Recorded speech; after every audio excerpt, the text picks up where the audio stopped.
Hi friend, तो कैसे हो आप फ्रेंड। आपका वर्षा टेक्निकल स्टडी पॉइंट पर स्वागत है। इस वीडियो में फ्रेंड जो है ट्रेड थ्योरी का पेपर है, जिसमें फ्रेंड 50 क्वेश्चन है, उसे हम सॉल्व करेंगे। तो फ्रेंड बने रहिएगा वीडियो के अंत तक।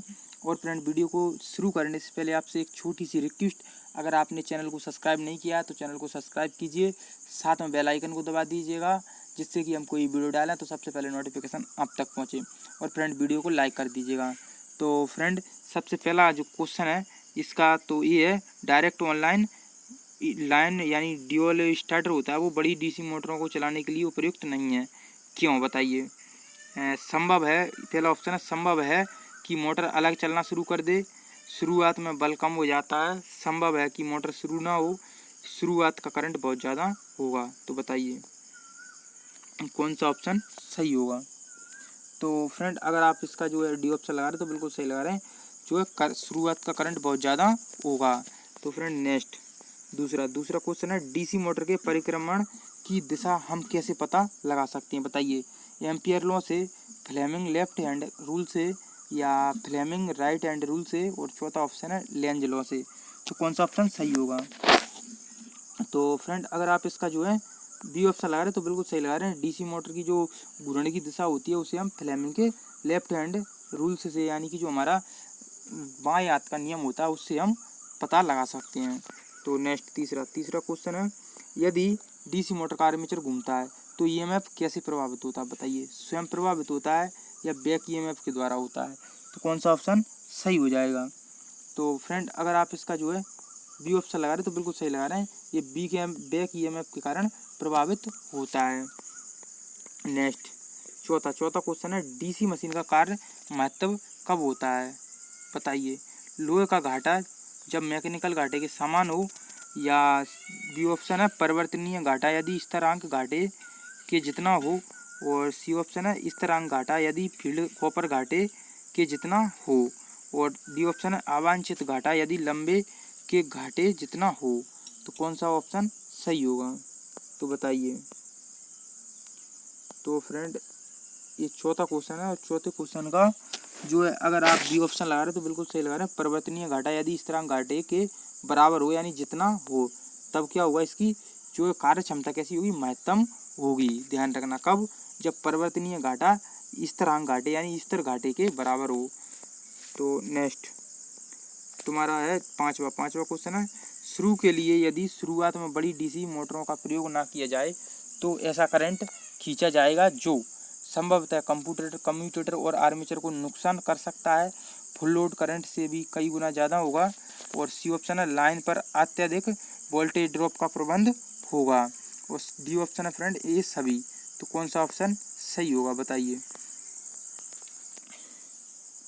तो फ्रेंड अगर आप इसका जो है डी ऑप्शन लगा रहे हैं तो बिल्कुल सही लगा रहे हैं, ये सभी, ये सारे जो है कारण होंगे इसके, ध्यान रखना। तो फ्रेंड नेक्स्ट छठवा है, फुल लोड रेंज में भी इनमें से कौन सी डीसी मोटर की गति स्थिर होती है, बताइए।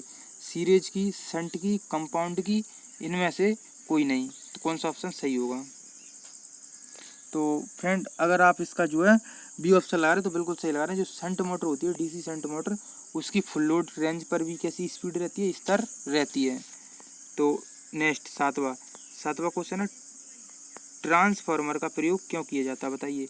एसी को डीसी में बदलने के लिए, डीसी को एसी में बदलने के लिए, डीसी वोल्टेज को बढ़ाने अथवा घटाने के लिए, एसी वोल्टेज को बढ़ाने अथवा घटाने के लिए। तो कौन सा ऑप्शन सही होगा। बहुत ही इजी क्वेश्चन है फ्रेंड, सबको पता होगा ये क्वेश्चन का आंसर। तो फ्रेंड इसका आंसर बिल्कुल, अगर आप डी ऑप्शन लगा रहे हैं तो बिल्कुल सही लगा रहे हैं, एसी वोल्टेज को घटाने अथवा बढ़ाने के लिए इसका यूज किया जाता है। तो नेक्स्ट आठवां क्वेश्चन है, ट्रांसफार्मर के ब्रीदर में कौन सी चीज़ भरी होती है, बताइए। Silica gel, sulphuric acid, SF6, या मिनरल ऑयल। तो कौन सा ऑप्शन सही हो जाएगा। तो फ्रेंड इजी क्वेश्चन है, सबको पता है कि जो ट्रांसफार्मर की ब्रीदर रहती है उसमें क्या रहता है, सिलिका जेल रहती है। तो फ्रेंड नेक्स्ट नवा क्वेश्चन है, ट्रांसफार्मर का कोर किस वस्तु से बना होता है, बताइए। एल्यूमिनियम से, कार्बन से, लेड से, सिलिकॉन इस्पात से। तो कौन सा ऑप्शन सही हो जाएगा। जो पूछ रहे हैं ट्रांसफार्मर की कोर के बारे में, तो कोर बताइए काय की बनी होती है। तो सबको पता है फ्रेंड काय की बनी होती है, सिलिकॉन स्टील की बनी होती है। तो नेक्स्ट दसवां क्वेश्चन है, ट्रांसफार्मर के लिए कौन सी स्थिति महत्तम कार्य क्षमता की होती है। बताइए हिस्टेरिस घाटा बराबर एडी करंट घाटा, कोर घाटा बराबर हिस्टेरिस घाटा, या तांबा घाटा बराबर आयरन घाटा, और डी ऑप्शन है कुल घाटा बराबर 2/3 तांबे में घाटा। तो कौन सा ऑप्शन सही होगा? तो फ्रेंड अगर आप इसका जो है सी ऑप्शन लगा रहे हैं तो बिल्कुल सही लगा रहे हैं, यानी तांबे का घाटा जो है आयरन घाटे के बराबर हो तब क्या होगा, इसकी जो कार्य क्षमता है वो कैसी होगी, ट्रांसफार्मर की महत्तम होगी। तो नेक्स्ट 11वां क्वेश्चन है, ट्रांसफार्मर में कंजर्वेटर टैंक का क्या उपयोग होता है? बताइए। तेल के माप का संचयन करना, तेल के माप को बढ़ाना, का और खा दोनों, इनमें से कोई नहीं। तो कौन सा ऑप्शन सही होगा?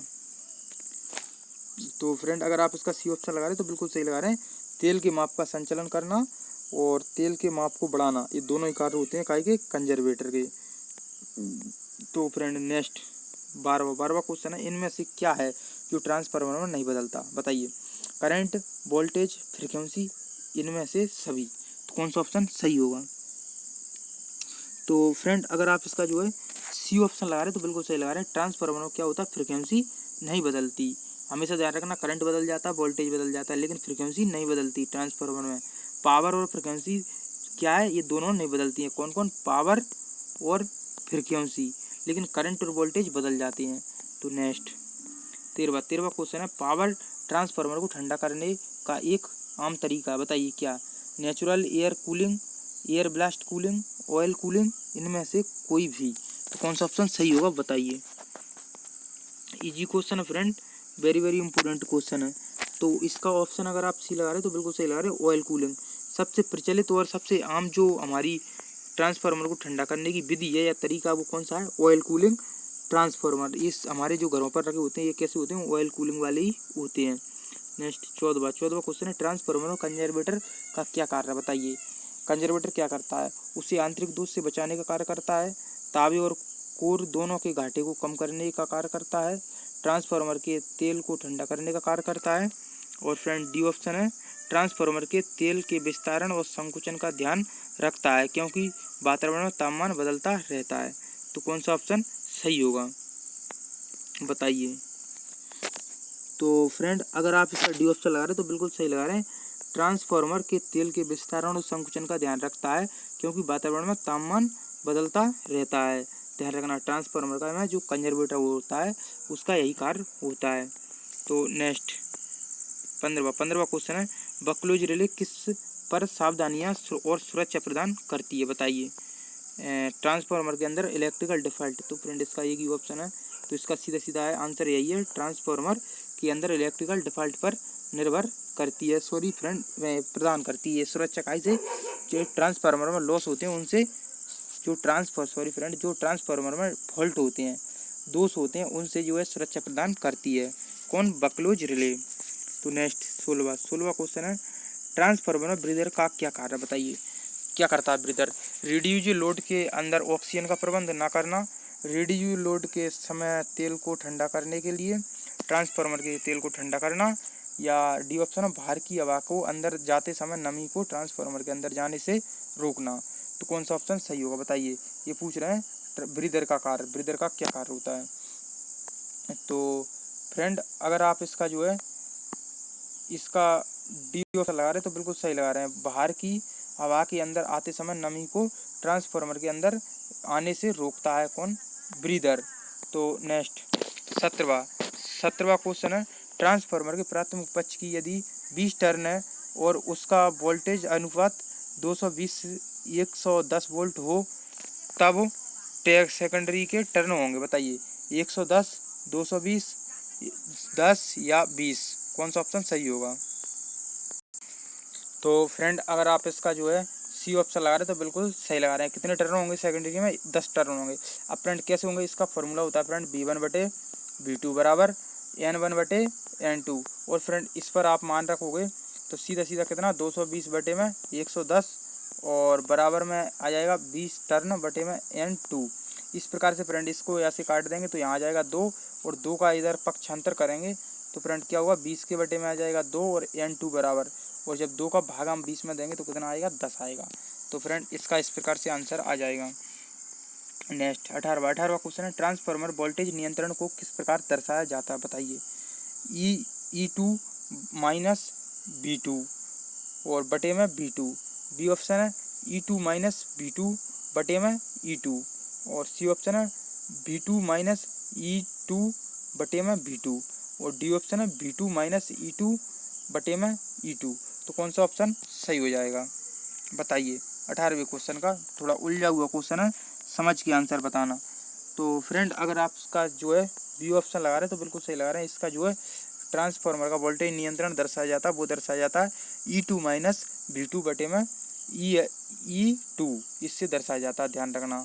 तो नेक्स्ट 19वां क्वेश्चन है, सामान्य परिचालन व्यवस्था में से कौन से ट्रांसफार्मर के सहायक को लगभग शॉर्ट सर्किट किया जाता है बताइए। सीटी को, पीटी को, डिस्ट्रीब्यूशन इंस्ट्रूमेंट को या पावर ट्रांसफार्मर को। तो कौन सा ऑप्शन सही होगा। 19वां क्वेश्चन है फ्रेंड, इसका कौन सा आंसर सही हो जाएगा बताइए। तो फ्रेंड अगर जो है आप इसका ये ऑप्शन लगा रहे हैं तो बिल्कुल सही लगा रहे हैं। जो सीटी होती है सीटी, तो इसको क्या है हम लगभग शॉर्ट कर देते हैं, कौन से, इसकी सहायक को, ध्यान रखना। और सीटी की जो फुल फॉर्म होती है करंट ट्रांसफार्मर और फ्रेंड पीटी की जो फुल फॉर्म होती है पोटेंशियल ट्रांसफार्मर। तो फ्रेंड नेक्स्ट 20वां क्वेश्चन है, इनमें से कौन सा उपकरण तत्कालिक मूल्य जब विद्युत मात्रा का संकलन किया जा रहा हो जो वह उस समय दर्शाता है बताइए क्या है। Absolute instrument, indicating instrument, recording instrument या इंट्रीगेटिंग इंस्ट्रूमेंट। तो कौन सा ऑप्शन सही होगा फ्रेंड। इस क्वेश्चन का कौन सा आंसर सही होगा तुरंत बताइए। तो फ्रेंड अगर आप इसका जो है बी ऑप्शन लगा रहे तो बिल्कुल सही लगा रहे हैं। इंडिकेटिंग इंस्ट्रूमेंट होता है जो तत्कालिक मान बताते हैं। तो फ्रेंड नेक्स्ट 21वां क्वेश्चन है, एक ऐसा उपकरण जो पृथ्वी और अपने सापेक्ष को इलेक्ट्रिक सर्किट के इंसुलेशन रेजिस्टेंस को मापता है बताइए क्या है। टेजेंट गैल्वेनोमीटर या मैगर। कौन सा ऑप्शन सही होगा। इजी क्वेश्चन है, सबको पता होगा कि इसका आंसर क्या है, मैगर। क्या है, मैगर होता है जो क्या नापता है, हमारा भूमि का रेजिस्टेंस मापता है मैगर, ध्यान रखना। तो नेक्स्ट और फ्रेंड जो मैगर होता है उसका हम यूज कहाँ करते हैं, हाई रेजिस्टेंस को नापने के लिए।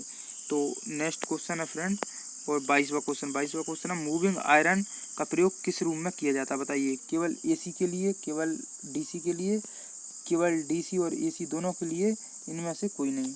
कौन सा ऑप्शन सही होगा। तो फ्रेंड अगर आप इसका सी ऑप्शन लगा रहे हैं तो बिल्कुल सही लगा रहे हैं। कई बार पूछा जाता है ये क्वेश्चन कि मूविंग आयरन इंस्ट्रूमेंट रहता है या जो मूविंग आयरन टाइप के उपकरण रहते हैं उनका यूज कहाँ किया जाता है, एसी और डीसी दोनों प्रकार की धारा को नापने के लिए।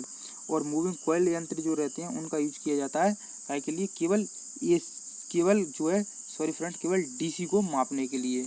तो फ्रेंड नेक्स्ट तुम्हारा 23वां क्वेश्चन है, वैद्युत ऊर्जा की इकाई क्या है बताइए। KW या KVA, KVAR या KWH। तो बताइए विद्युत ऊर्जा की क्या इकाई है, कौन सा ऑप्शन सही होगा। तो फ्रेंड अगर आप इसका जो डी ऑप्शन लगा रहे हैं तो बिल्कुल सही लगा रहे हैं। विद्युत ऊर्जा की जो इकाई होती है वो होती है KWH यानी किलोवाट हावर्स, ये रहती है विद्युत ऊर्जा की इकाई, ध्यान रखना आप। तो नेक्स्ट 24वां क्वेश्चन है, परमानेंट मूविंग कॉइल उपकरण में नमी बल किस चीज से उपलब्ध होता है बताइए। एयर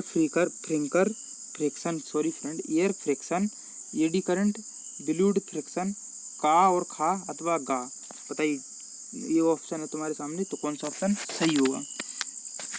तो फ्रेंड अगर आप इसमें जो है बी ऑप्शन लगा रहे हैं तो बिल्कुल सही लगा रहे हैं, एडी करंट। क्या एडी करंट। और फ्रेंड इस वीडियो का आखिरी क्वेश्चन है, अमीटर में खाली स्थान के डग से जोड़ा जाता है बताइए।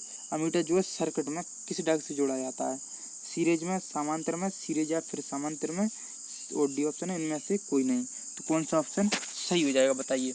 और फ्रेंड इस वीडियो में 25 ही क्वेश्चन है और 25 क्वेश्चन हमारी दूसरी वीडियो में है, और जिस वीडियो की लिंक हमने डिस्क्रिप्शन में दे रखी है तो आप उसे भी जाकर देख लीजिएगा। इस प्रकार से 2 वीडियो में हमने 50 क्वेश्चन रखे हैं, तो आप दोनों वीडियो को जरूर देखिएगा। और फ्रेंड हमें कमेंट के माध्यम से ज़रूर बताइए कि ये वीडियो आपको कैसी लगी।